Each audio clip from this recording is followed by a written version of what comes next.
Your Excellency, the Minister of Environment, Sustainable Development and Ecological Transition, Mr. Jacques, and please let me stand on existing protocol by acknowledging every partner, the heads of our institutions, delegates. You're welcome. I don't want to take too much time on that, so I stand on existing protocol. But let me also join to welcome the 12th Conference on Climate Change and Development in Africa, taking place here in the very lovely city of Abidjan. I hope many of you won't be like me, that immediately the conference is over, you hop onto the plane and go home. Take a day to explore this very lovely city. On behalf of the African Development Bank, I want to express our heartfelt gratitude to the ClimDev partners for convening this 12th conference.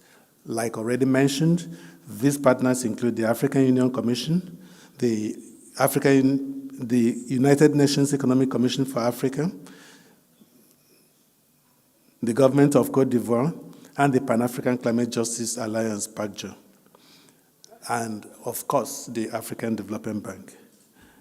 As you know, we are meeting over the next 3 days to discuss African priorities, also to develop frameworks for vital climate solutions and identify financing needs for climate investments.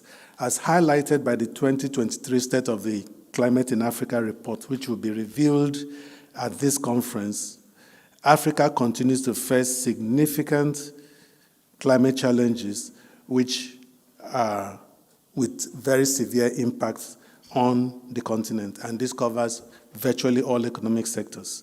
Climate change has already led to an increase in weather-related disasters and to the displacement of millions of people in Africa, posing significant threats to socioeconomic development. The ability to address these weather-related and economic impacts is really why it's traceable to the limited availability of data that we have. And to address that, the ClimDev initiative was actually established, for which the CCDA is a very major component of that. So it is very gratifying to see that we're already on the 12th conference and also noticing the positive impacts that this conference has created. Ladies and gentlemen, we all know that despite contributing the least to global warming, that 9 out of 10 of the most vulnerable countries to climate change are in Africa. As a response, we need to continuously increase our support and financing for Africa to address growing impacts of climate change on our national economies, societies, and ecosystems. While our priorities should be on fostering climate-resilient development, balancing adaptation with investments in climate-resilient development, we should also be recognized for Africa's huge contributions to keeping global warming low. We're a low-emitting continent, and we are committed to remaining a low-emitting continent.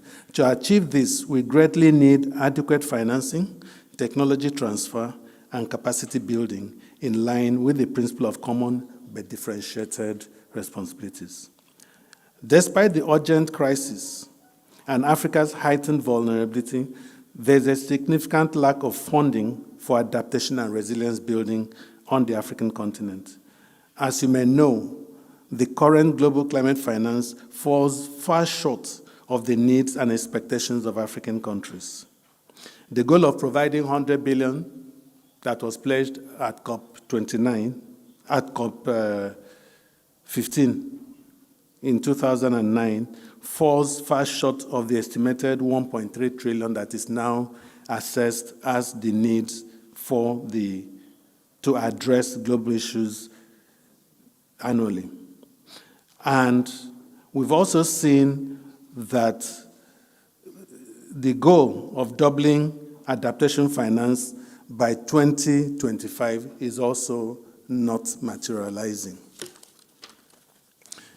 The African Development Bank is committed to supporting efforts to build climate and disaster resilience in Africa, including through investments, technical assistance, and capacity building. We are cultivating strong partnerships that are helping to mobilize climate finance for weather observation infrastructure in Africa.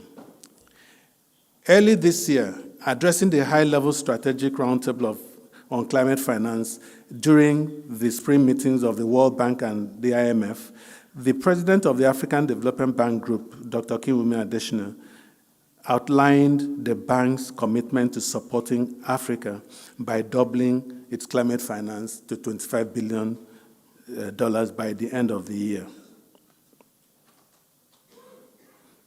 And being able to increase Africa's share of climate finance, move it from 3% to 10%.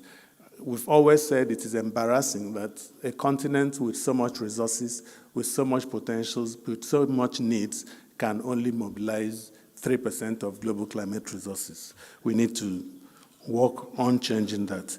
To date, the African Development Bank has mobilized about $4 billion in co-financing from partnerships with multilateral climate finance institutions like the GCF, the Climate Investment Funds, and the Global Environment Facility.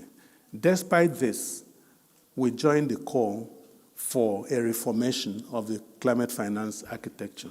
We've seen that it's generating resources that are not adequate, not accessible, and does not address the needs of the people who need it the most. So we need to change that, and I'm glad that this is constantly on the table of our negotiators and our leaders. Moreover, the African Development Bank has recently activated a special climate action window to support climate resilience, mobilize $429 million as seed capital. This window will help Africa's low-income countries deal with the severe impacts of climate change. And I'm happy to note that 75% of the fund's resources will go towards adaptation and resilience, 15% for mitigation, and 10% for technical assistance. The response to our first call for adaptation proposals has been very overwhelming, with $4 billion worth of projects requested for. This is over 10 times the total envelope of resources that we have.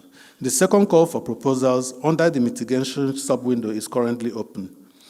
This will be followed soon by the launch of the technical assistance sub-window. I will encourage partners to take advantage of these resources that are available. It is our hope that the climate action window will become a significant driver of climate finance on the continent and will help fill the significant climate financing gap in Africa, increase the continent's readiness to and access to climate finance. Let me also state here that we're increasingly seeing the need for innovative climate financing. The normal access routes we have through donors and donors is drying up. So we need to think of more innovative ways.